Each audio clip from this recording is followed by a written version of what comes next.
একটা ছোট্ট গ্রামে থাকত রাজু নামে এক ছেলে। তার পরিবার ছিল গরিব, কিন্তু রাজু ছিল খুব সৎ আর পরিশ্রমী। প্রতিদিন সকালে সে মাঠে কাজ করত, আর সন্ধ্যায় গিয়ে গ্রামের পাঠশালায় পড়াশোনা করত। একদিন মাঠে কাজ করতে করতে রাজু মাটির নিচে একটা ছোট্ট পুঁতির থলি পেল। খুলে দেখে ভিতরে অনেক সোনার মুদ্রা।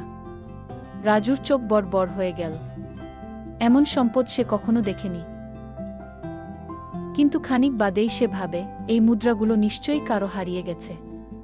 যেটা আমার নয় সেটা আমি রাখব না গি। রাজু সেই থলিটি নিয়ে গেল গ্রামের মোড়ল সাহেবের কাছে। মোড়ল সবাইকে ডেকে জিজ্ঞেস করলেন কেউ হারিয়েছে কিনা।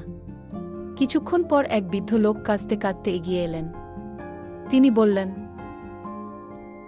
আমার ছেলের বিয়ের জন্য সঞ্চিত টাকা হারিয়ে ফেলেছিলাম, আজ 2 দিন ধরে খাইনি। রাজু সেই থলি তার হাতে তুলে দিল। বৃদ্ধের চোখে পানি চলে এল।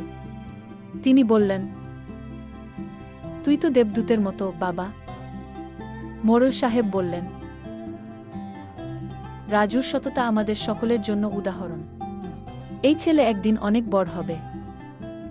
শিক্ষণীয় দিক। এই গল্প আমাদের শেখায়, সত্য ও সততার পথ সবসময় সহজ নয়, কিন্তু তার ফল সবচেয়ে মধুর।